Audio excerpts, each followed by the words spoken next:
versus Office of the Attorney General of the State of Texas, cause number D1GN0900182 in the District Court, 353rd Judicial District, Travis County, Texas.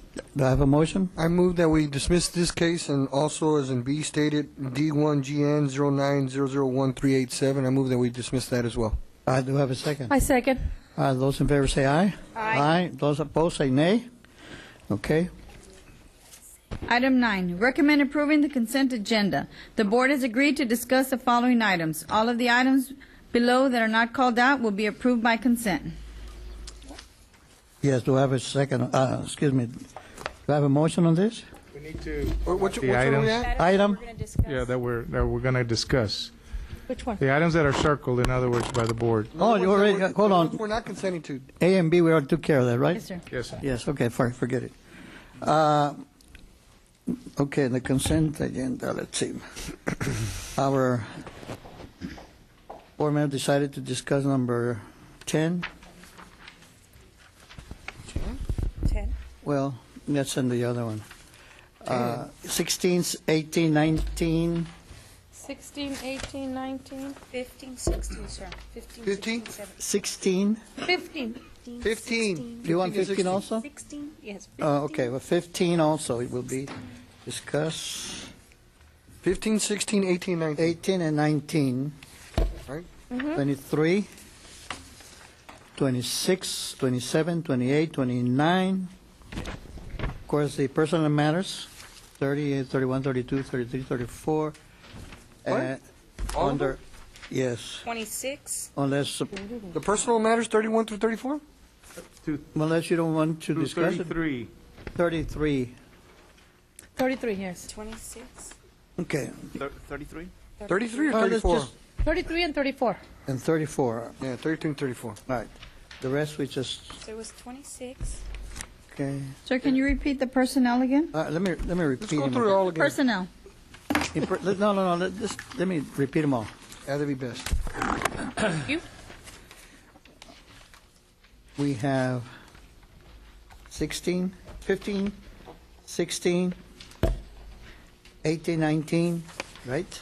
Yes, sir. 23, 26, 27, 28, 29. Okay, and also 33 and 34 in personnel matters. Right. And also item number 10, is that correct? Well, that would be the, on the other. No, I think that goes first before Part of it? Okay. Before item the number- recess. So item 10 has to go on the. All right, item 10. That will Yeah, be I was- circled, yes. I was correct the first time around then. Yes, Yes, sir. 10. You're right, sir. The first Yes, time. but you guys keep on we insisting. apologize for. Oh, thank you, appreciate that. Ditto. On behalf of my fellow board members, we apologize to you, Yes. sir. Okay, sir. President, I move to approve the consent agenda as recommended by administration.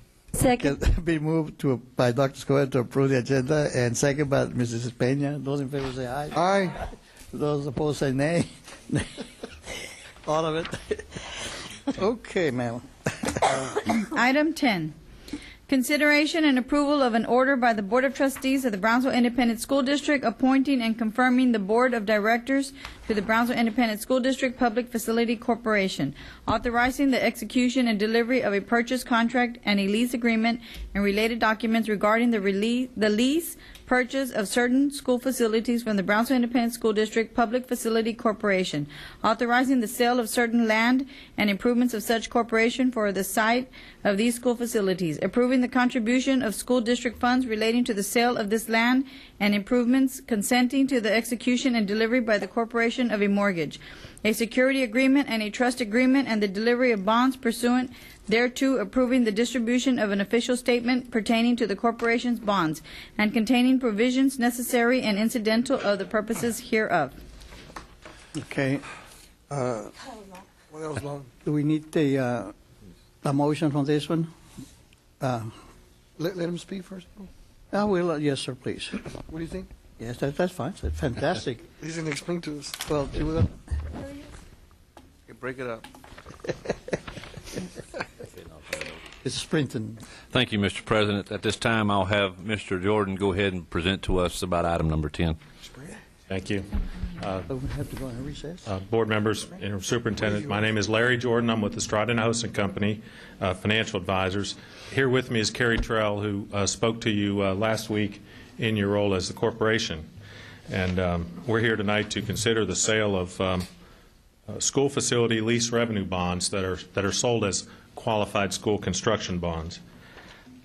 We have a brief handout that we've circulated to you. On page 1 is the list of the financing team members.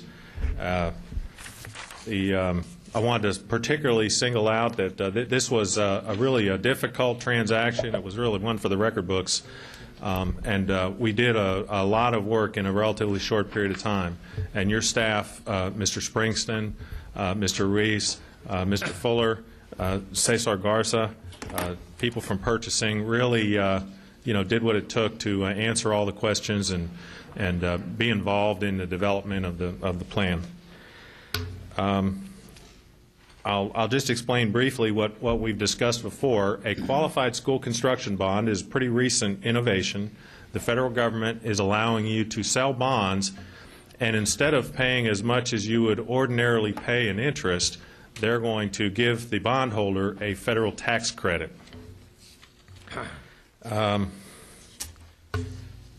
They're being sold as lease revenue bonds. What you've done is created a corporation. The reason to create the corporation is so that there is evidence of the obligation of the district to make the payments. So that actually what will happen after this item, where the board will sanction everything that the corporation does, the corporation will meet and they will adopt all of the documents and they will sell the bonds. And then they will actually build a school for you. They will lease it to you. Now, we have already submitted a application to the TEA for the instructional facilities allotment. We certainly expect that you're going to get funded and that you'll be receiving much of the bond payments from the state. There's some detail in here about the lease revenue bonds and the instructional facilities allotment.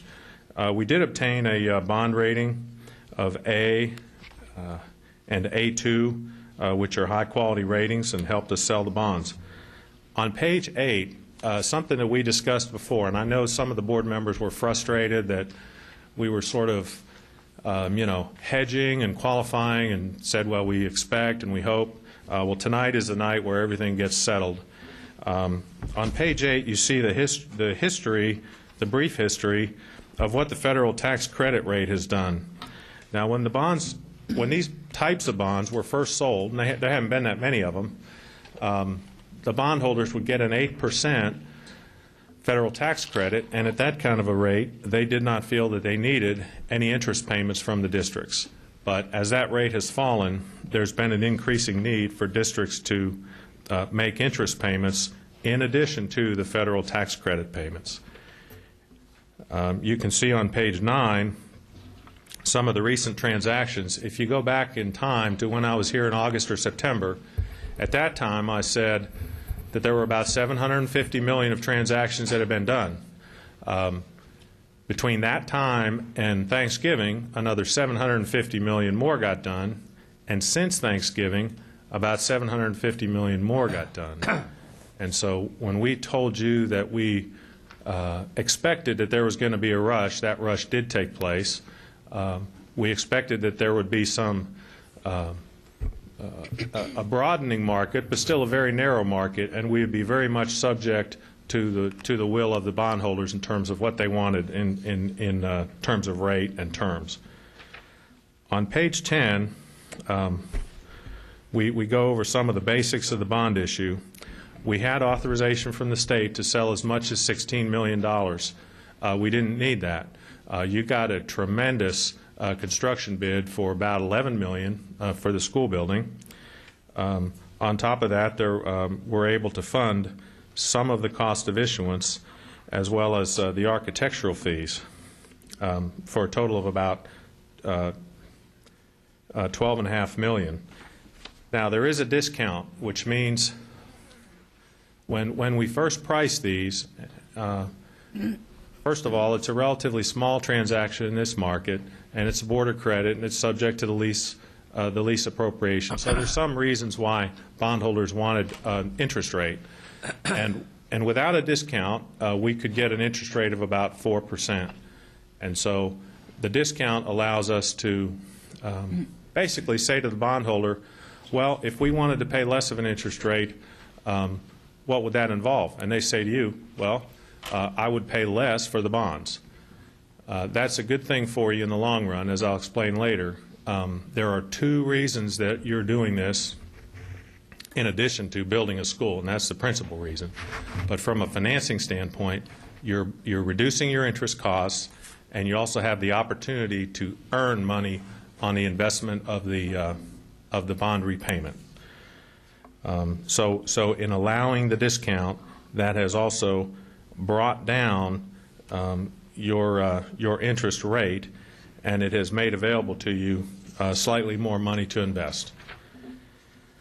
We did tell you last time we were here that we always need to keep an eye on the more traditional external market, so that we didn't have a situation where we sold these as qualified school construction bonds and then turned around and found out, hey, we actually could have done a better job for the district another way.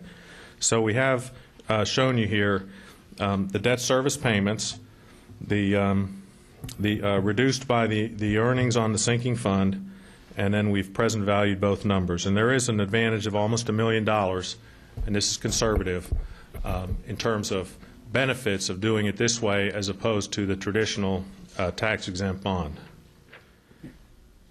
We show you on the next page, page 12, and this is really, I think, the important part.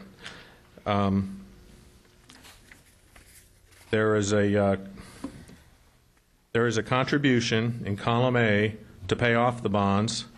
There's interest payment on the bonds, and there's debt service in column C of page 12.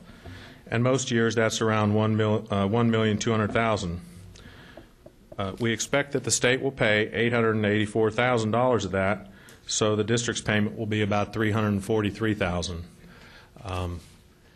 And so net, I mean, the one takeaway is that you are building $12 million worth of school building for about $340,000 a year.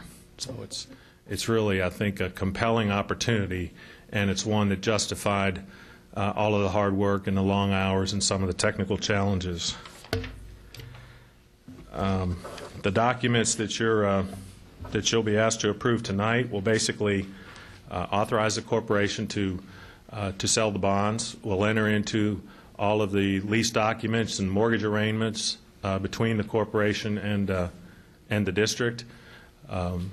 After all the documents are approved, the Attorney General will review the transaction. We will close just in a few weeks, and we'll be building a school building in just a few months. Great. Mr. Aguilar? How many years? The 300,000? The bonds go out for about 16 years.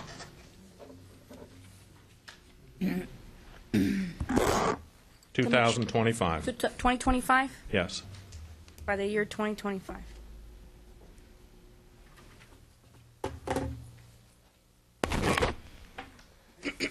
I got a question.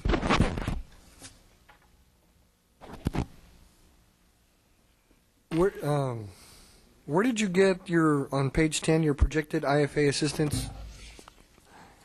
Where did you get that figure from? 13 million. The 13,549,000. Okay. Go to page 12, column D, and that is assuming a 72% state share, and that is all the debt service after the current fiscal year. And I know that I tried, Ms. Garcia, not to say expect, and I did say at one time, the last time I was here, I was, like I say, guarded. I did say I expected that you would receive the IFA. At this point, your application has been submitted. The award cycle is set for June 15th. There's a lot of money available, and you rank high on the list. So we have every expectation that that is going to happen. And what is the expectation that it will come in within your 72% Could it be higher Yes. and or could it be lower? Yeah, it'll be, it will be. That formula is really based on two numbers. One is the number of students, and the other is your valuation. So if your number of students grows more than your property values, the state will pay more. And if the number of students grows less than your property values, state would consider you more wealthy, the state would pay less. Okay, so the number that you have at the very bottom of page 10, that's going to be the net cost to the district for a new school? Is that about right? Yes. Am I surmising it right, Larry? Yes, that's exactly right. And what you're doing there is taking the total debt service, reducing it by the $13.5 million, reducing it by the earnings at a projected 1.75%. So for about $3.5 million, we're building a new school Yes. versus 19 million. Yes, and the school itself is, like I say, $11.2 million building, $900,000 of architectural, so it's... So, I have a question. Okay. But the IFA, this is a projection that you're still using, correct? You're not, it's not set on that 72? Even the debt that you have now is a projection. We do the best, the state changes formulas every year, so we tell you what the formula is today, and if nothing changes, that's what it'll always be. And the rate would be locked up, or is it going to vary from year No, the interest, to year? the borrowing cost is locked. That Already, today as we speak? 1.48% is locked. Okay. Now, a rate that is not locked is the investment rate, but this bond issue, you will be setting aside approximately $1 million a year, and you'll be able to invest it at up to 4.5%. Now, today, you can't invest it in anything that you should invest it in and earn 4.5%. But over a 15-year period, you certainly could approach that level. And every year after you've put $1 million in, you're able to earn interest on that money. One thing that we've shown in here is how on page 12, the interest earnings will actually go to reduce the cost to the taxpayer. We have earnings in column F of page 12, and you can see the district's actual deposits there in column I. And that's actually the $3,484,000 number that you spotted on page 10. Okay. And that's why I say that's really the takeaway. This is really a cheap way for the district to finance a school.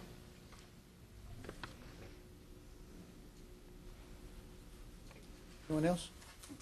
Okay, I move to approve item 10. Motion that we approve item number 10. Second. All in favor say aye. Aye. Aye. Opposed? Now we're going to recess, right? Recess. The Brownsville Independent School District Board of Trustees reschedule regular board meeting for the Brownsville Independent School District Public Facility Corporation Board of Directors meeting, 8 o'clock. I'm going to turn the floor over to... Okay. How long was that? 5 minutes? Item 15. Recommend approval of change order number 1 to amend the owner-contractor agreement with Metro Electric McAllen, Texas for the fire alarm upgrades Phase 2 Packages 2 at Burns, Cromack, El Jardín, Garden Park, Longoria, Martin, Perez, Southmost, and Clearwater Elementary Schools. Okay. Ms. Springton, you explained that to us, and then Ms. Garcia, it was your item, correct? Yes, sir. Go ahead, ma'am. My question is on this item, these were upgrades that were done in all these campuses. What happened to the equipment that was removed? Was it returned back to us, brought back as to for surplus property that was equipment that was already installed there, or did the vendor just remove them and keep those replacements of the alarm system, of the fire alarm? Good question, ma'am. Cesar? Mr. Aguilar, board members, Mr. Springston. The equipment that was removed from these schools is obsolete equipment. So the contractor disposed of it as necessary. They dispose of it, and that's it. Yes. How? Because, you know, $1 million in upgrading fire alarms, the price wasn't, you know, if it's our equipment, how could we allow the contractor just to take it and dispose of it? Why can't we try to resell it or salvage some of the, I mean, do something? I mean, that equipment belonged to the district, to the buildings itself.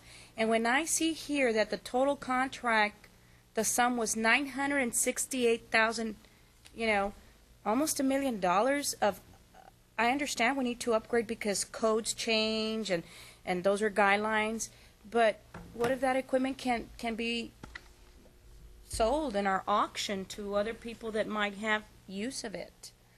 Or who gives them this authority to just remove and take without saying to the district, I remove this is your an example is, okay, let's say they're fixtures, and I'm going to remove all these fixtures. I'm the contractor, but I'm going to take them with me. Why? Why should they take that equipment with them when it belongs originally to our district? And we can auction. We can make money off of that. I think the district needs to. We need to start. I'm going to ask. I want to ask Mr. Spring to answer that. Mr. Yes, Springton, I mean, where is it on our contract that it states that they have? Where is it written that we can do that? That they can do that? I'm writing your information down, but if I'm not mistaken, I do believe it is part of the contract that they also take and dispose of materials that are no longer usable to the systems that we are using.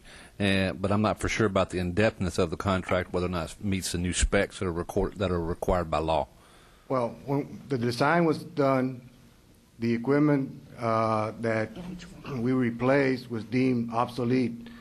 It was nothing that we could use or we would want even to install in any of our other schools. So the way the contract was written 2 years ago when the project started was for the contractor to remove all the wiring, conduits, panels, pull stations, and dispose of them because we really didn't see a need for them anywhere else. If there was something we could have used, I'm sure back at that time we would have considered it.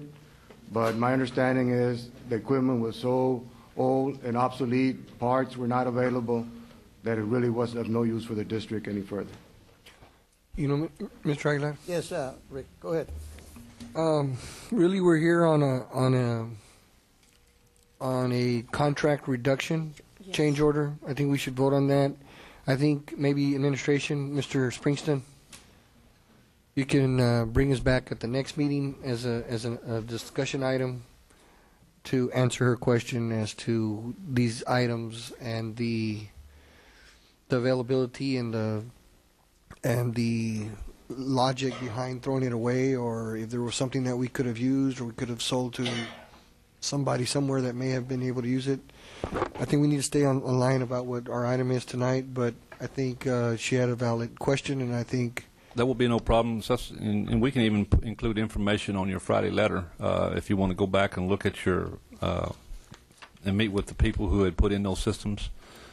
Maybe take a look at that contract itself. But I do recall back when we were doing some of those schools, I know Jerry and Botis is not here, they could probably answer that a lot better than I could right now, that there were some materials that were so old that you couldn't even get parts for no more. Right. And that was the reason why it was declared obsolete. But if you wouldn't mind going back and let's take a look at that so we can answer their questions and make sure we get the correct information to them. Yes, sir. All right. okay. As far as item number 15, Your Honor, Your Honor, Well, Mr. Aguilar, Yes. I move to approve. I second. I just had Been a moved question. and motion to approve and second by Mrs. Garcia. Those in favor say aye. Aye. Aye. Those opposed say nay. Number 16. Item 16, recommend approval to authorize administration to accept the roof replacement and repairs project at Hannah High School, Falk and Stell Middle Schools, and El Jardín Elementary School as substantially complete. Ms. Garcia. Yes, on this substantially complete, I have a question, and it's a valid question, because I was at Hannah High School, and I noticed that at the T building there was leaks, at the B pot there was leaks, at the L pot there was leaks, at the S building there was leaks. And if we're going to be approving these items at substantial complete, and we're already having problems with the re-roofing, I think we need to be cautious as to if the work that has been done is good enough so we can accept as substantial complete. There's too many leaks, and the roof was redone just recently, so obviously we have a problem. I personally feel very uncomfortable having to accept these roofs that were just recently made by this contractor, and we're having problems. I was told like about a month ago or so in one of the board meetings that this was already taken care of. This past week that it rained, there was leaks all over those buildings. All over the district. Well, okay, but I'm discussing about this one in particular that I had the opportunity to go, and I was there and I saw that. Yeah, how can I don't understand. You know, we accept them as substantial complete, then we have trouble getting them back there, and then we continue having problems over and over because the work that was done was not done properly, or there was something that they missed. Mr. Aguilar? Okay. Oh. Let him answer the question. And it's a good question, and I understand that, and I also brought in our architect and from Ambutech, not our architect, but Mr. Hovar from Amtech to go ahead and talk about the building design, the sciences, and maybe some of the things that you have seen, and what we mean by substantial complete. Go ahead. I know what substantial complete. Mr. Aguilar, board members, Mr. Springston, I do have with me here Mr. Michael Hovar from Amtech Architects. To answer Ms. Garcia's question, the roofs that she looked at that had leaks are not the roofs that we're going for substantial completion. Do you have the list exactly which roofs we did? We didn't do any roofs on the main pots. We had the P, K, trades, the athletic building, and the shooting range. And we did repairs on the music building. The athletic building has leaks, sir. So that's why I have a problem. Obviously, the whole campus has leaks, whether they're the new pods or the ones that were just redone. That's where I have a problem, because the staff there is aware that there's problems there. And if this is a tarp, the kind of tarp, like the athletic building has a certain tarp, isn't that it? That's the roof, correct? It's got a certain type of a plastic or a tarp. It's the not PVC, your regular. yes. Correct. It's not your regular pebble stuff. It's the tarp. And that's why I'm questioning it, because we still have problems there. So I'm just sharing that we have problems within that campus, Hannah, at least that I know of. I haven't visited Falk, I haven't visited Stell or El Jardín, but I know that there's a problem still there. I couldn't vouch for Stell, El Jardín, or Falk, but the Hannah one, I have a concern. And I understand what substantial complete is also as well, because I know that normally that's what you require before we accept the building as a completed project. So, you know, I understand what you're wanting to do here. My concern is that if I'm going to get something for the money that I'm getting charged for, and I'm paying a pretty good penny, I better get good work for it. Mr. Springston. Thank you, sir. Mr. Hovar, would you go ahead and Yes. give me an explanation for that, please? Sure. My name is Michael Hovar. I'm the architect for Amtech here in McAllen, and I'd like to just speak with you about the leaks you're talking about. Over the course of a project, we continuously ask staff and occupants of the building what the performance are of the roofs, and we were advised that there were, quote, roof leaks, which we looked into that turned out not to be roof leaks. And I believe some of the leaks you may be speaking of over on the athletic building are not associated with the roof, but associated with the walls, which are not part of the contract. Now, it is very easy to mistake a roof leak with water that enters the building. And this is the first that it's been brought to our attention, these new apparent leaks that are brought up, and we'll be happy to look into it. But we've continuously monitored these roofs through the time they were, even prior to completion, looked at and followed up on reported leaks, and we did not have any roof leaks, but we were aware that water was entering the building. We've notified the school district on our field reports. They have that information available, and we can go ahead and try to corroborate if those are the exact conditions that you're talking about.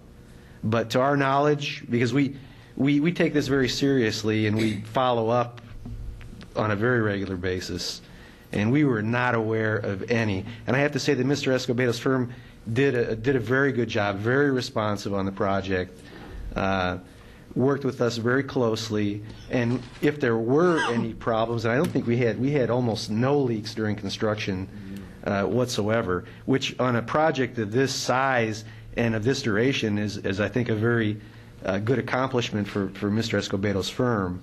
But again, if someone will indicate to us where these leaks are, we'll be happy to look at it, but we still stand behind the fact that the buildings are substantially complete, and they have been, according to our own review and those of the manufacturer, as of fall, since the 17th of September, Stell since the 18th of September, El Jardín since the 13th of October, and Hannah since October 29th.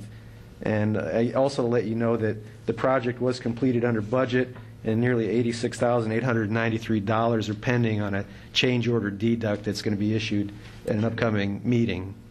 So if you have any other questions, I'd be happy to answer them.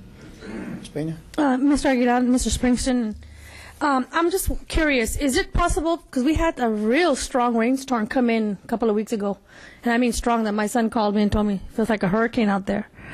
And that just happened maybe a week and a half ago. Is it possible before we approve this that we can have these campuses checked by our maintenance to tell us exactly the leaks, and then they cooperate with this firm before we hand out any money to make sure it's not what was promised and repaired for us? I don't know, may I address Mr. Saldaña? Is it possible that we can table this till we get some feedback? You all can approve it, table it. Well, I think he's talking about the legal aspect, part of it. There's a contract. As far as what you all can do here today, you can table it, you can approve it, you can vote it down. It's up to you. Okay. Yeah, so you can make a motion. I'd There's no like to. contract at this point to. As have a far as substantial- legal ramifications, I'd rather not. What does a substantial completion do, Mr. Saldaña, with regards to monies of anything? Basically, we take possession of the project at that point. Of course, in this case, it's a roofing project. It's not a standalone So construction. we're already taking possession. Right, so we're in essence in possession. There are some substantial percentages that are retained until the final checks are done. So this is not the final checklist. I don't think that this would be the final payment, because there would be, similar to new construction, a Punch list. punch list in which that retention is held until their final approval by administration that the project is complete. So it's just procedural at this It's time. substantially complete, and all it does is puts us technically in possession of what we're already technically in possession. It's from a legal standpoint, not from a construction standpoint. It's a much more important concept in new construction, when you have someone that's actually in control of the site, in responsible for safety, can exclude even the owner if he feels necessary, if the contractor feels necessary, and substantial completion turns over that possession. So in essence here, we're just basically approving a large percentage of the contract, but I still think there will be some substantial retention, Cesar, correct me if I'm wrong, in which these matters could be addressed with.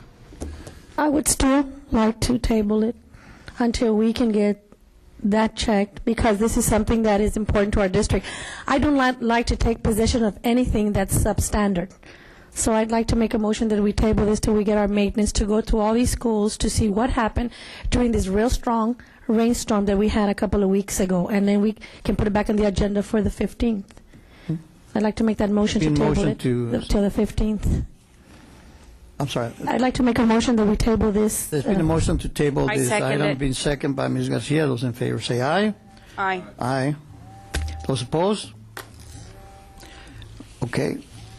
Item 18, recommend appointing the superintendent, a representative, and an alternative representative to serve on the Imagine Brownsville Executive Committee. Okay. What we've been asked is to appoint someone in the this committee, Imagine Brownsville Committee, and I know the member has been at it since the beginning of it, and of course I went to the initial meeting and I went back to it.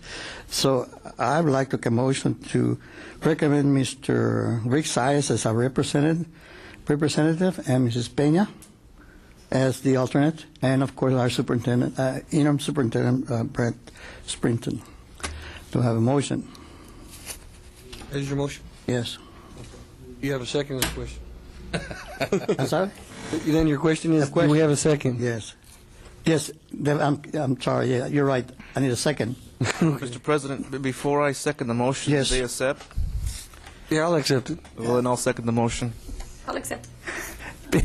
Second, that we approve the gentleman and the lady that we recommended, this, and Mr.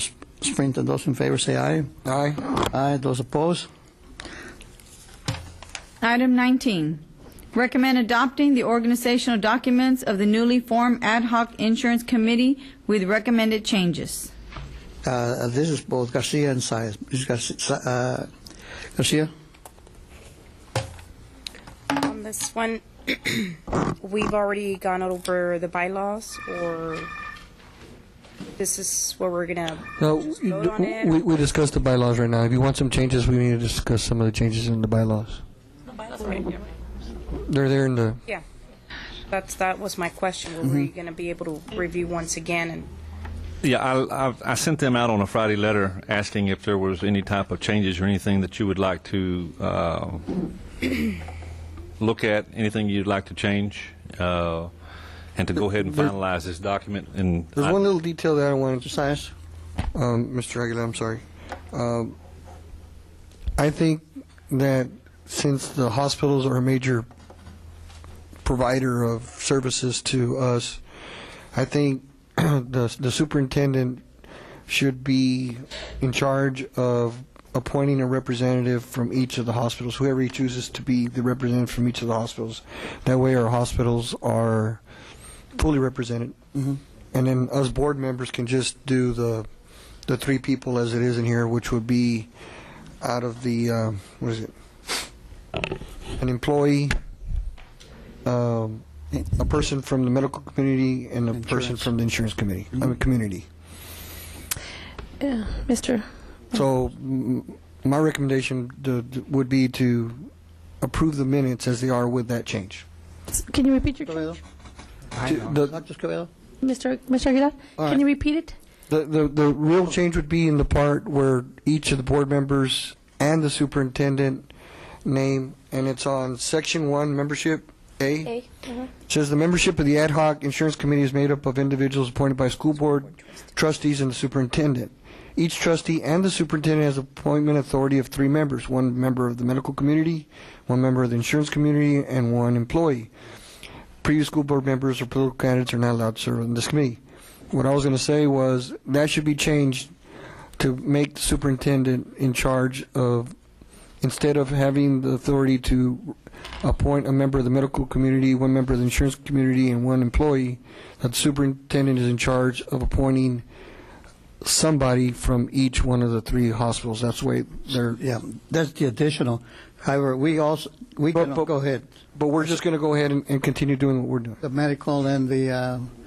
But what would happen in the case if there's already a representative from each hospital? Then who would he appoint? Someone else, a second representative from each hospital? Well, I would recommend that, none of us appoint somebody. I mean, losing logic from the hospital if he's going to appoint somebody from already. Okay, well, that's already been decided. In fact, I've already made my appointments. We agreed on that some time ago. My question is, for the conflict of interest waiver, obviously the medical community, the hospitals, they're vendors. So how would this conflict of interest affect them, though, if they are, by definition, vendors to us? They're seeking for the same business. Right. Mr. President? Definite conflict. Absolutely. Ms. Peña? May I get an answer to a question Yes, first? that's a definite conflict. That's your Yeah, answer. that's what it says. So how are we going to address that? Mr. Peña? Mr. Saldaña? Saldaña? This is an advisory committee, okay, to begin with, so it really has very little power. The bylaws are whatever you all want them to be, you know, even issues regarding a medical provider could raise the same issue that you raised, Dr. Escobedo, of a conflict of interest, even if it's not a member of the hospital. All medical providers, in probably 98% of the medical providers in the city here that I'm aware of, participate in our plan, in our preferred provider organization. And so therefore the potentiality of that conflict would be there. But again, this is not a committee that would have any legal power or authority to act. So it's really a policy issue at this point for you all as to how you all want it, and it's a difficult balancing act to get people with knowledge of the industry, but at the same time that potentially could stand to gain financially from a recommendation that they would be making. But again, the main point is that this is just a advisory committee. Let me give you a little bit of background, Mr. Aguilar. And you bring up a good point, Dr. Escobedo. I think this language was brought out straight out from the bylaws of the Bond Oversight Committee, which basically had a different function than what this function is going to be. We may be able to just take out the conflict of interest part because generally everybody that's going to be on the committee, not generally everybody, but there's going to be a lot of people on the committee that are going to be seeking to do business with the district. And I guess they're going to be seeking among them what would be in the best interest of the district. I think it'd be almost impossible to form this committee the way we're trying to form it without people having a conflict of interest. Right. I mean, I can see the conflict, like in the case of insurance vendors, for example, where it's a little clearer. But I mean, it's just is removing that waiver an option, I guess? Because that might be something we want to consider, just do away with that waiver. And if we have problems in the future, I guess we'll deal with them then. But at this point, I don't see how else we can Mr. Aguilar? structure it. Go ahead, ma'am. Thank you. So am I hearing correctly? You want to remove the conflict of interest clause from this bylaws? Is that what I'm understanding from you two? That sounds correct. I kind of disagree with that because it's interesting that it's very clear where it says committee members shall not meet with any vendors, lobbyists, or for vendors or representatives of vendors. I want to keep that in there. Right, but every doctor in town's a vendor. Every hospital's a vendor. So if we want their input, how can we get their input when there are vendors? Well, but I understand what Mr. Saldaña said. Once you're on a committee, you're an advisory committee. You're not there selling your product. You're not meeting with a vendor. You're acting as an advisory committee. It's different when you come and you're on that advisory committee, then you go back and to your hospital, and then you start, talking with them in reference to the possible getting your product into the school district. Now you become a vendor meeting. That's why I like to keep that in there, because once you're there, you're not there as a vendor. You're there as just an advisory committee. But I'd like to keep that in there to keep that from happening. Otherwise, I want to be proactive, Dr. Escobedo. I want to be proactive. I don't want to see a problem fall apart and open a can of worms, and then we're rushing to try to stop that can, and we won't be able to. That's why I'd like to leave it there. And just the fact that they're on an advisory committee as advisors, that's not a conflict. Am I correct, Mr. Saldaña? No, I respectfully disagree and kind of understand what Dr. Escobedo is saying is that all of these people, whether they're from the insurance community or the medical community, would have potential conflicts in any recommendations that they would make because they are, in fact, vendors. Vendors. Well, to take the conflict of interest clause out of any bylaws is asking for a lot of trouble, and I just do not see us going out there on a limb like that. I have to think of it very carefully. Let me point out, Mr. Aguilar, please. On Article 8, the conflict of interest provision. It's a two-paragraph thing. I think to stay in the spirit of what the committee's trying to do, I think we can probably take out the first paragraph and stay with the second paragraph, because the second paragraph says, committee members shall not meet with any vendors, lobbyists for vendors, or representatives for the purposes of discussing purchases, bidding proposals, or any other business related to their position on the committee. That's what I want to keep. And that would be okay. That's the only one I That would be want. okay. So the first paragraph we can take out, because obviously they're going to be doing business with the district. So I think we can keep the second paragraph in there and just take out the first paragraph. Will be okay. That sound okay to you? That sounds fair, but there is a sheet, a form that they sign specifically for conflict of interest. Yeah, well, you know what we can do is just give it to the committee members as far as that sheet and the verbiage on that, and let them figure out what language they can put on it. That sounds fair. But Mr. Aguilar? Ms. Peña. Yes, and that's the only one. If we can take all of that out and just leave the second one, and just, we have to redo this before we can vote on it because Yes, it's in there now? Or we can You can vote on it right now with the with changes that we the just discussed. recommendations. You can vote on it with the recommended changes. Okay? Correct. Okay, thanks, because I want to just keep that paragraph that he read.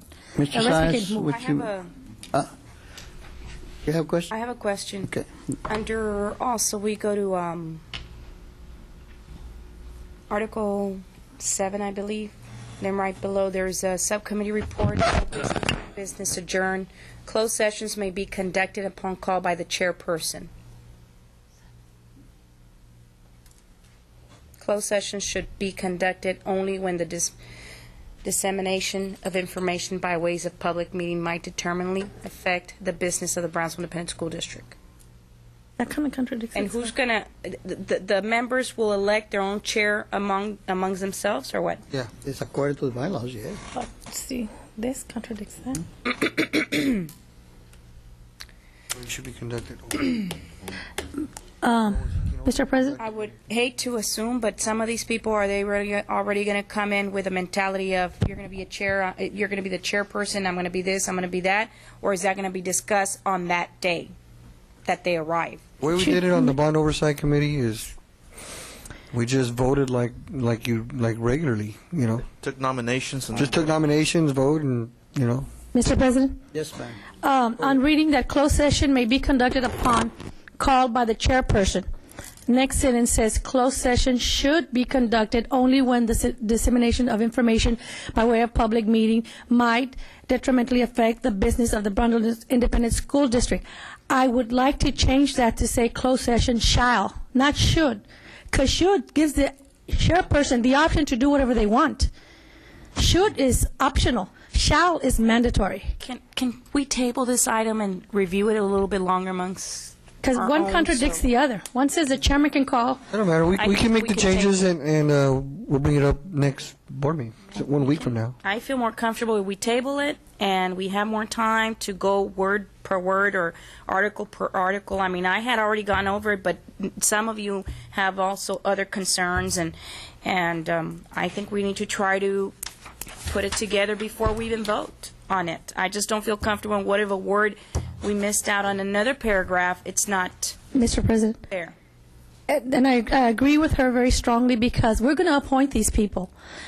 And if something goes wrong and we don't agree with what they're doing, then it comes back in our face, and they're going to say, well, you gave us that authority, or you gave us that to give you these recommendations, and if we see the recommendations are like kind of not good for our district, we don't want to see a conflict between that committee and the board. I don't want to see that happening. That's why I like to change some of the language from should to shall, not give them the option to fall, for lack of a better word. Mr. Sayas, you had a motion. Do you want to withdraw your motion, or?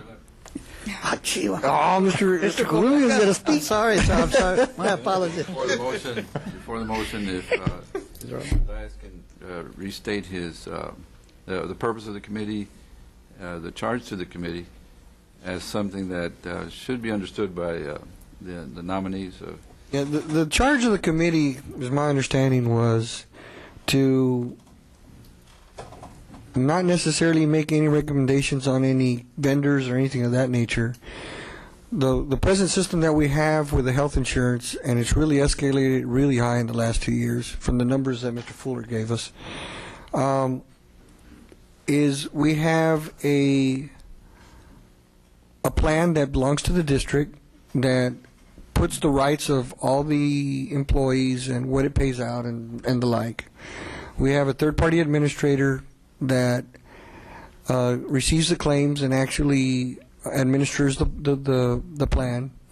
And then we have a PPO, which is a provider that actually contracts with the I guess you'd call them the vendors, all the healthcare providers in town, and contracts on certain percentages of discounts and the like. And what I was wondering, if we needed to get a committee together to look into other alternatives other than the current third-party administrator and PPO system that we have. For instance, there's some other districts that they contract, first of all, they do their TPA in-house, so they don't have a third-party administrator. They actually use employees. And some other districts actually contract directly with healthcare providers, where they just leave out the PPO in its entirety. And that's just one alternative. I'm just want a committee to get their heads together and look at the alternatives out there and come to us with a recommendation what we should do. And so that's really what the charge is.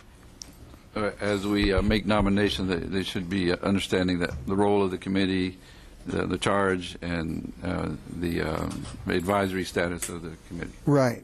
Exactly. Mr. Aguilar? The last thing that I noticed on this, before they swear that they affirm and they swear and affirm they're going to do what's best for the district. At the bottom, right on top of that, it says amendments. These bylaws may be amended at any regular meeting, provided a quorum is present by 2/3 vote of the member present. So whatever we put on there, they can come back and change. Am I to understand? This is what this says. So whatever we put on there and hand to them, the minute they get together, it can go out the window because that's. If we leave that language, but we're going to look at it from here to the next year. And I bring this up to us now so we can look at that, because that makes us completely, it's obsolete that we do anything. Whatever we do will be obsolete once they come in. So I'd like to take that out and make sure we look at that, because we are forming them to benefit our district, and we don't ever want anything to go against our district. Right. Mr. President, I think the purpose of that clause is not so that they can do away with whatever we're trying to do. It's just so they can fine-tune their effectiveness. For example, they have members that are not showing up. Well, they can decide amongst themselves that if people do not attend, say, 50, 60% of the meetings, they get voted out. Things of that nature. They can never come back and decide amongst themselves that they are going to have power over the board. That they can only go so far. And just to follow up with what Mr. Zais was saying, well, I think we agreed when we were putting this together, this idea, which I think is a great idea, that we need to be very careful as to the people that we nominate or appoint, because the purpose of this is to get professional advice, professional opinions, not just other opinions. That's why we agreed that we were going to have people from the insurance community, the medical community, because they know the industry. They can give us wise professional advice, not just opinions. And I think we need to always keep that in the back of our heads when we think of our nominees, which I hope we can get it started soon. I wish we could start it today, but obviously we have to do it right. Mr. Aguilar, I agree with what Dr. Escobedo says, but I'd like to remove this because what our intent is and what is actually in black and white are two totally different things. So if you open the door, they're going to walk in, and I don't want to give people an opportunity to maybe get in trouble because something is there to allow them. This is too vague. It's too broad. What he said, I agree with. Maybe we can change the verbiage to say somebody doesn't come in or what have you. We have the time between now and the 15th to put it in specifically and completely change that language, because this is too broad. This is just not something I would hand over to any committee, because it gives you enough rope to hang yourself, and I'd hate to see that happen. Yeah. But that's just my opinion. Well, I'll withdraw my motion, and I'll move to table this. I've been moved to table. Now I have a second it. Been seconded by Garcia. Those in favor say aye. Aye. Aye. Those opposed. And if Dr. Vela was talking about if we wanted to get this going, I would like for the administration to really look into these updates we're going to do. And as soon as we have it, send it to the board members. So by the time we get here on the next board meeting, that's right, we're ready to vote on it and read it. I mean, don't come here at the end and say, hey, this word, spend some time, if I may ask the board members to do that. Because I agree with you. And I think we'd also agreed that we weren't going to appoint candidates, past board members, et cetera, et cetera. We were going to make it as apolitical as possible. That's right. It's in there. Okay. Just as a reminder, I think that the idea here and what we're all trying to do is actually save money in this district and our taxpayers' money. And I don't point the finger, and I don't do anything like that. And I'm glad to see that, because what we're trying to do is something good. I sent this out back in October, mid-October, to take a look at changes, to take a look at opportunities, to get back with me. This was the final version that I had gotten back, and I need changes. You know, if we're going to do this, if y'all want to, and I like the idea. I like anything that's going to be on the cutting edge, and I don't know of too many districts that like to put these types of committees together, because they're more inclined to say, well, you know, somebody's going to get involved that shouldn't get involved, and they're scared of these types of things. I like being on the cutting edge if we're going to try to save this district money. And so I'm ready to move with it. But please, take a look at these. We'll do our homework. Again, we've had it for like 2 months already, right? Yes, sir. And Mr. Aguilar, just for the sake of being a human being, you see a movie, you see it 10 times, and every time you see something new. I apologize, I read it, and that didn't catch my eye for whatever reason till now. And maybe so I apologize for that, because sometimes that happens. I think maybe next time that it may be my fault here, because I should have put things as a discussion item so that we could have read it more often to get to that final version. All right. As a matter of fact, on another note, whatever happened to the audit that we were to really review over all those numbers? It's coming. Okay. Okay. Pat? Item 23, recommend approval of budget amendment 068 in the amount of $5 million for Fund 162, State Compensatory Education Categorical Fund Balance. Mr. Sias? What number are we, 22, 23? Yeah.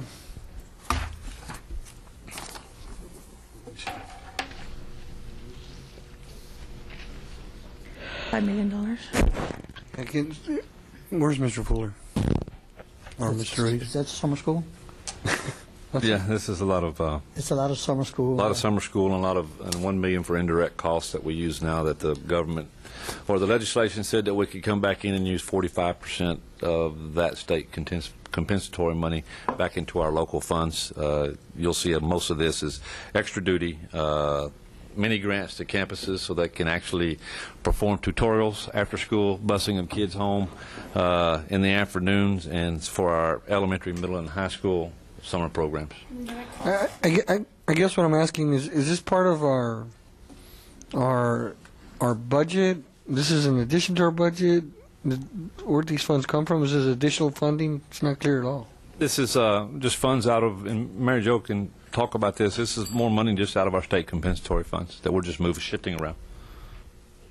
Mr. President, Mr. Springston, members of the board, actually it is fund balance. It has been sitting in the fund balance. It was not budgeted for this year, but this is why we are asking permission to bring it down from the fund balance and to budget and to use it in this school year. These are categorical funds, and we need to reduce these fund balances in these categorical funds in a timely manner.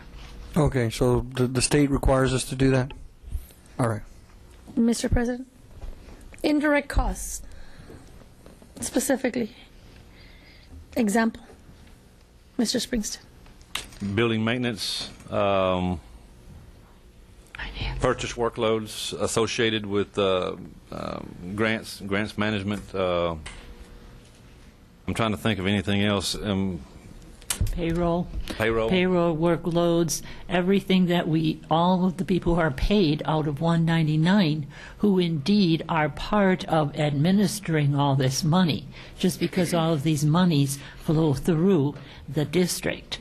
And in other words, whatever's not covered in other specific categories that is associated with the instructional programs for elementary, high school will fall under this indirect funds? Is that what, am I to understand that? The state allows us to recuperate some of that categorical money and put it back into our 199, our local foundation monies. Okay. Because they realize that so many of our 199 paid employees spend time and effort on all of these activities. Okay.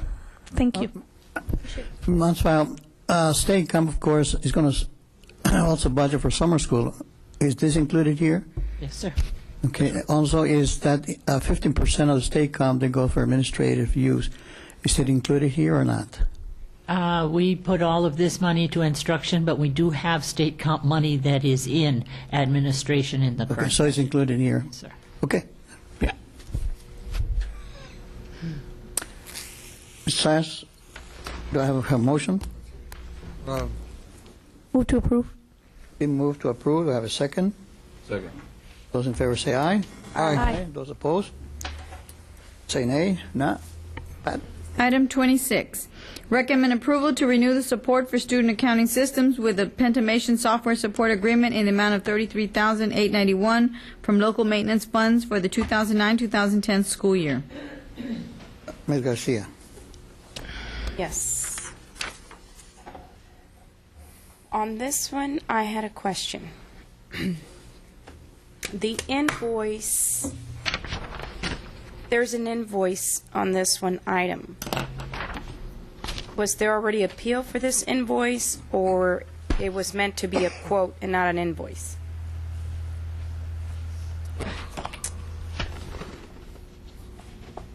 And the reason why I'm asking is because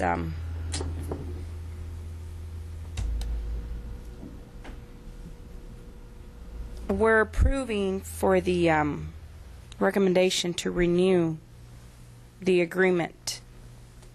But then here I see as the attachment, there's already an invoice as of October the 1st.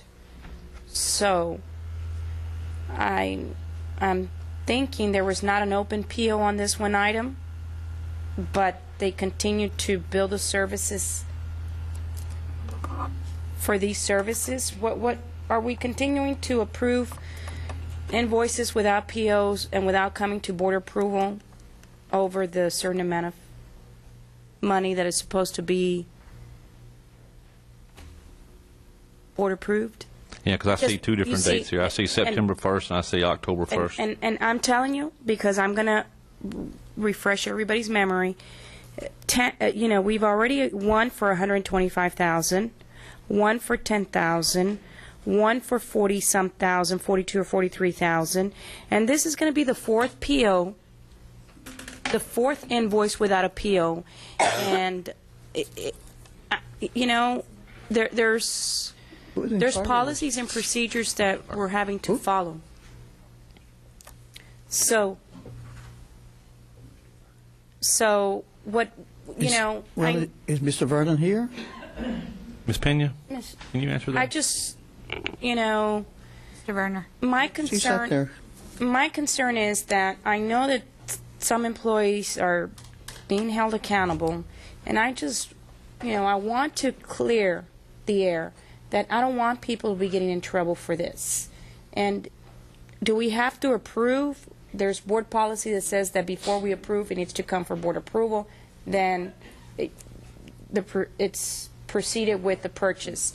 Is this invoice, because I know that the invoice, one of them is September the 1st of 2009, and the other one is October 1st.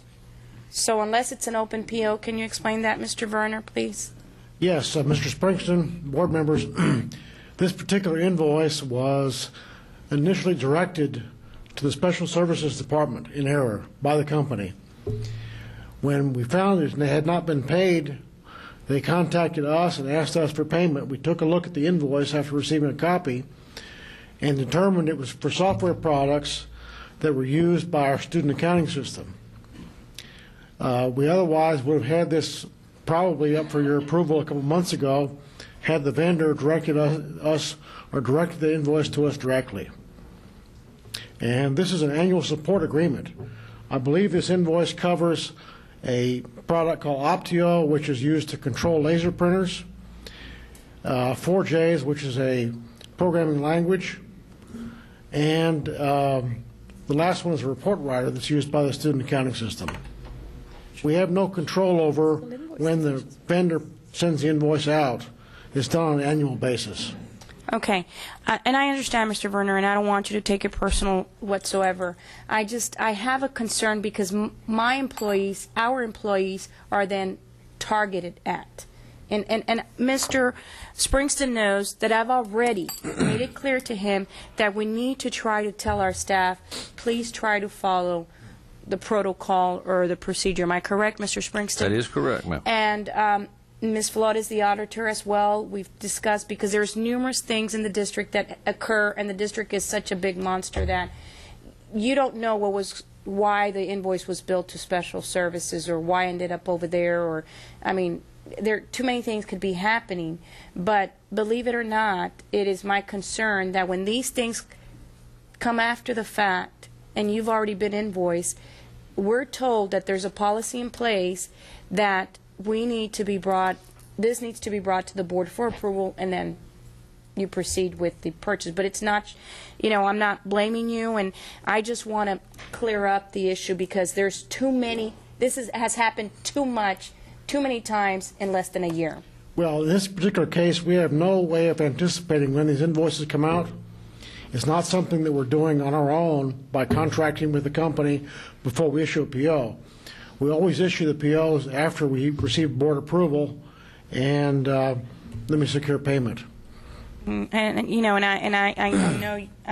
know you've been with the district long enough, and I just with administration, Mr. Springston, this is we need to be able to focus on these issues because we're approving items that have already been rendered to us when prior we need to approve before the services are rendered or before we even get any supplies or any materials.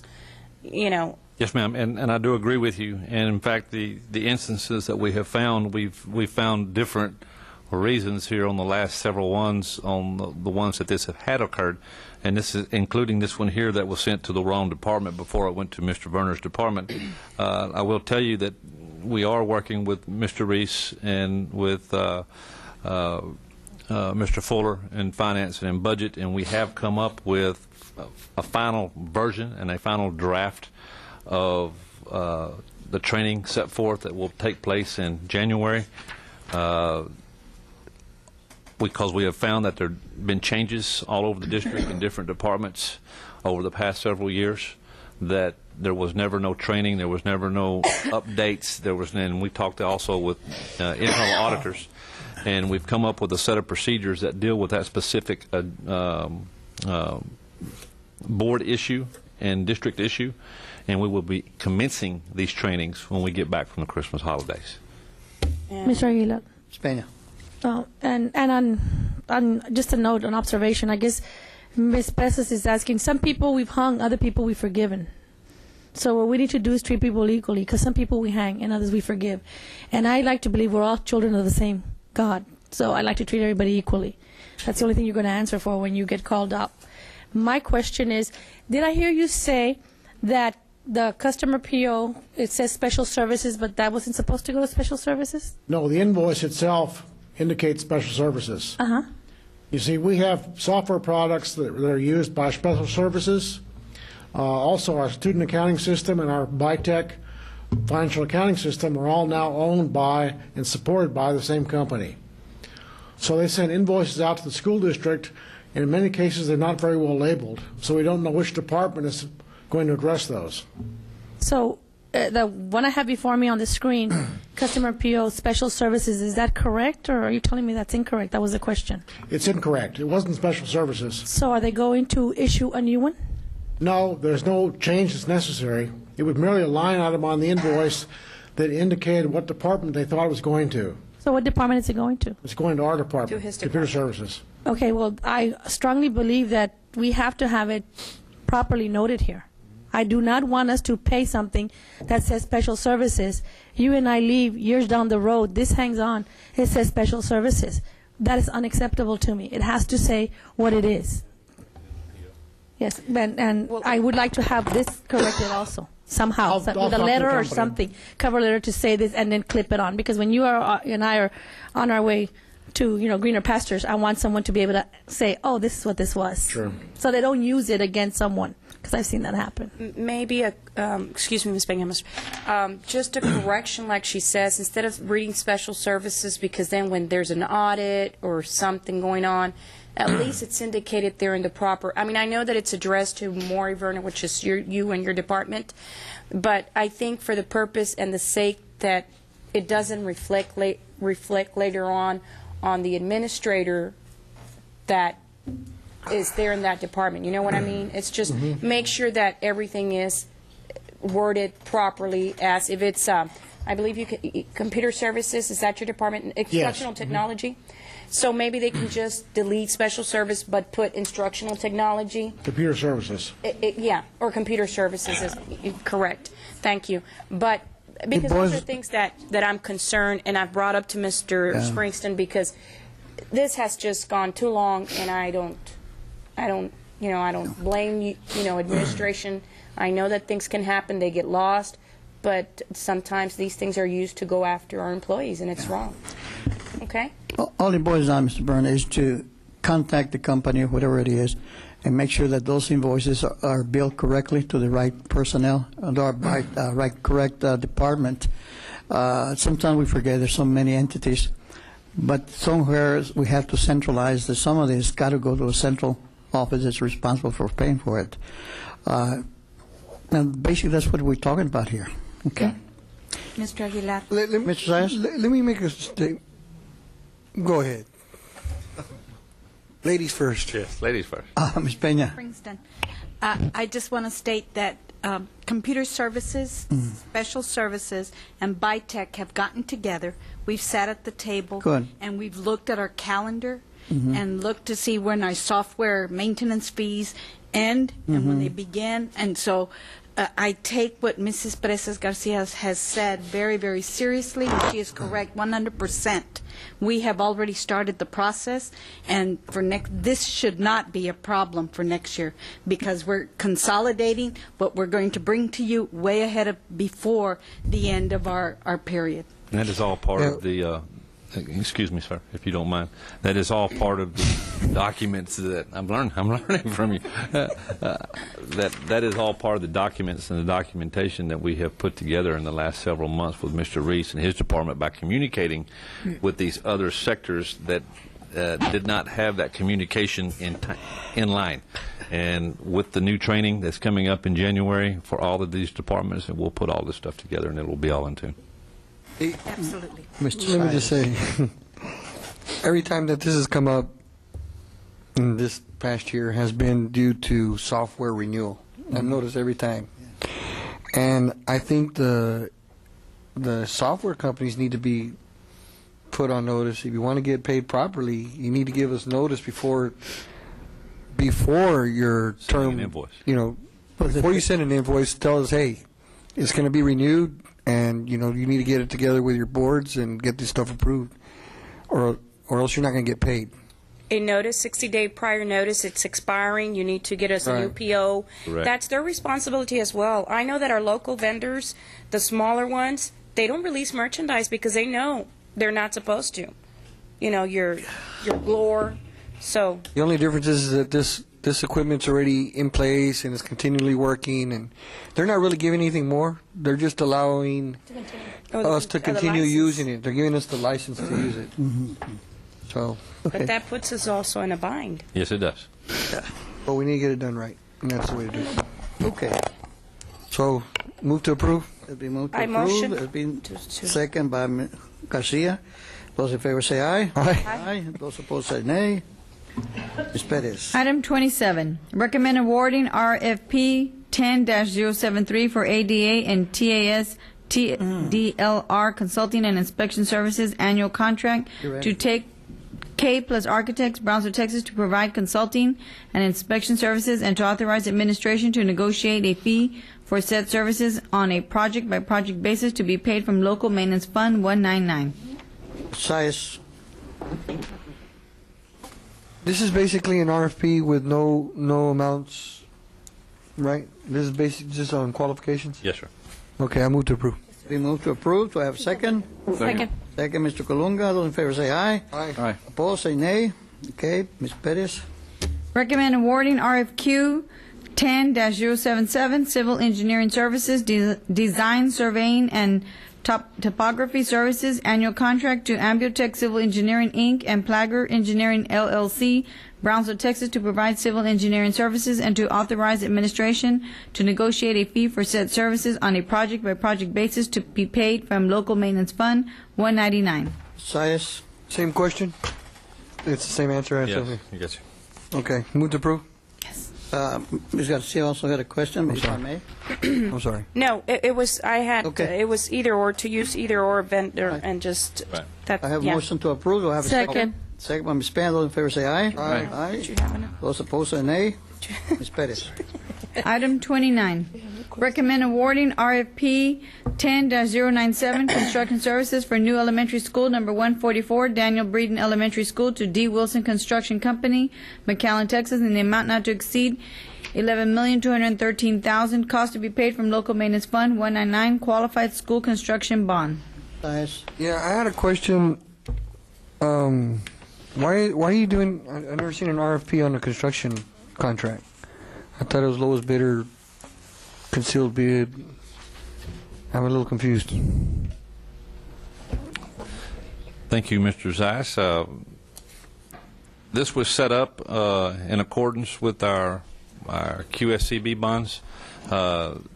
We did work this out with both sets of attorneys, that we were setting this program up in this construction firm and running the RFP and the services noted, so that when we did award the service to the lowest price, best value, best interest to the district, that it would be something that would be done legally through both services to make sure that everything qualified through the construction bonds. We did set this up with purchasing department. We also set this up with finance department, Mr. Fuller. We actually worked all last Friday night to make sure that we went through all the qualifications. 7 firms were actually submitted.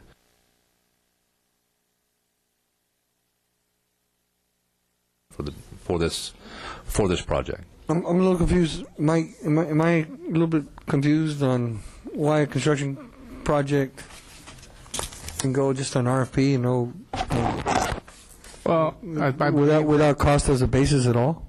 Well, no, that's not correct. An RFP can be utilized under Chapter 44, and I believe that was a method of that was selected by the board previously in how this was going to be done. What that does is it allows the administration to multilaterally, once those things are in, the proposals are in, to negotiate certain aspects of the proposals with all of the vendors that are before them, and in the process go eliminating them. Now, they do have a system internally that they use to rank, in which price becomes a substantial amount. I think it's like 60% on your, or more, 60% where price, but also, you know, the financial stability of the company, the availability to work, past history with the district. All of the 8 factors that are in, I think there's 7 factors that are in Chapter 44 that a district can use and consider in ranking in order to obtain the best value to the district. Now, what you're talking about is another option that the board has, and the administration can come to the district, to the board, and say, we want to go do straight bids. And that's also one of the methods of procurement allowed by Chapter 44. Okay, why didn't we use that method in this case, Mr. Springston? We used a method that we had used last time, if I'm not correct, on our last construction. We haven't changed anything on our method on as far as this procurement with Chapter 44. If I can, Mr. Size, that, you know, over the years, this has proven to give the superintendent and the administration leveraging in negotiating down prices, as long as it's done fairly with all the vendors, as opposed to a straight bid where, it is what it is, and the only option that that the board has is either to accept the low bid or to reject all bids when you go do the straight bid. One more question. Did they give pricing at the same time that they submitted their RFPs in this case? Yes, initially they do. Then that's what I want. Mr. Aguilar. So in essence, what we're saying is that with the best value for the money, you go in and pretty much are getting what you are really paying for, not necessarily the lowest bidder. So you took all the history and everything into consideration. It's like what you're getting your best value for your dollar. If you buy something for $1, it's going to be worth $1. Wow. So if you buy something for $10, you have a little more sturdier object. So that's the mentality we're using for building our schools. Am I correct? That's correct. Okay. And I will tell you that on the selection of this, if you don't mind, sir. No, go ahead and then. I am very impressed with the selection committee and the rankings, because once we did the rankings, they came out real close between the people that was in the ranking committee, and we even had somebody from purchasing that was there to watch us and to look at the procurement procedures.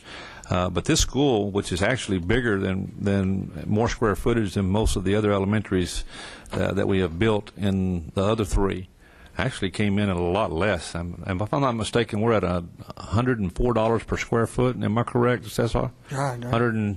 107. I'm having a hard time seeing that far back there. $107 per square foot. And that's remarkable. Yeah. What's the location? Daniel Breeden, off Dana Road. The new one. It says. Okay. Yeah, it's substantially cheaper than Ben Bright. Yes, substantially cheaper. Like about $40 a square foot or something like that. That's a lot cheaper. Mr. President, Mr. Springston, the last meeting, I believe we mentioned that the Bond Oversight Committee was going to get a little extra work. Was it this school plus everything that comes from the Public Facility Corporation? Are they going to kind of oversee this construction as well? Yes, sir. Yeah, the Oversight Committee? Yeah. Oh, yeah. Yeah. Thank you. Mr. Aguilar, was this the school that was originally slated to be built at the Brownsville Country Club but now moved over to Dana? What's the proximity to the Gallegos or to the other elementary? Close. That's not the answer I'm looking for. I don't know how many square footage. I mean, I don't know. Half a mile? A block? 2 miles? No. 10 feet? You can see it from each other. It's like 200 feet more. 300 feet, 200, 300. 200 Yeah. plus. Plus. One is at the entrance of the... Kind of like Castaneda, Cromac, almost like... That street is really narrow. Have you seen that street? So hopefully something will happen, because it's extremely narrow for that much traffic. So that's my only concern for future. Keep that in mind. And traffic. Traffic light. Most definitely. That's where we had. that. Oh, that's already Pre-approved by TxDOT, right? it's already been approved. And it'll be up before the school. We stay on them. Thank you. It will be up before school. Thank you. Just the information, Dr. Scoville. Remember sometime in June, July, that Barroso came to us that May was going to be their final day. We told him, no, you're not. You got another They're going to have project. extra work. Right. Remember? Exactly. Yeah. Yeah. So they will. Do I have a motion? I move to approve. It's been Second. moved to approve, being seconded by Mrs. Peña. All in favor say aye. Aye. Those opposed say nay. Okay. Item 12, closed meeting. As pursuant to the Texas Government Code, Section 551071, 551072, 551074, 551082, and 551084. Okay. The other items will be what, 33, 34? Yes, sir. Recommend approval to pay a professional employee, GM, a prorated science stipend, $1,000 that was earned during the 2008-2009 school year. Item 34, information and discussion on Superintendent Sole Finalist Brett Springston's contract, board member request. 36, Mike? No? Is that? 36? No, sir, I have nothing. Okay. All right. Okay. 9:14. Closed meeting. Okay, let's make this quick. Well, I know his contract's not early. Okay, go check these things.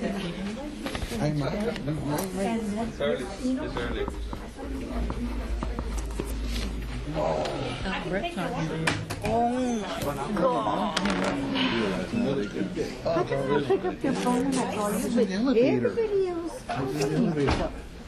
To pay professional employee GM a prorated science stipend, $1,000 that was earned during the 2008-2009 school year. Motion approved. I'll second. Those been moved and second. All those in favor say aye. Aye. Those opposed? Okay, just let it reflect that Colunga's not in. Mr. Sprinton, number announcements. Thank you, Mr. President. Just a couple of announcements. As a reminder that we do have an audit committee meeting tomorrow. That'll involve 3 board members. Y'all have been notified. We will be working with the external audit firm to go over some items that we'll bring up on the next board meeting. Also a reminder that Thursday it begins our CRSS training with Dr. Trevino that will be here from and also part of the Broad Foundation. How do you come in there? That will be a part of all this, and that will be Thursday and Friday. Thursday is from 1 o'clock to 5:30, and Friday is from 12 to 4:30. And make sure we make plans to attend because we are going to have a good time. Shall we eat before we get there? No, I will have food here for you before we start. And I do want to remind everyone before we start these trainings, these trainings are open to the public. Okay? Anybody can come in and view, and there will be times I will have central administration and staff will be involved in some of these trainings with us, okay? That's my announcement, sir. All right. Do I When's our next meeting? Next meeting? Next meeting? December 15th. Next Tuesday, the 15th. Okay. Motion to Move to adjourn. adjourn. Motion to adjourn. Second. Second. All those in favor say aye. Aye. Aye. Those opposed? Nay. 10:20. Motion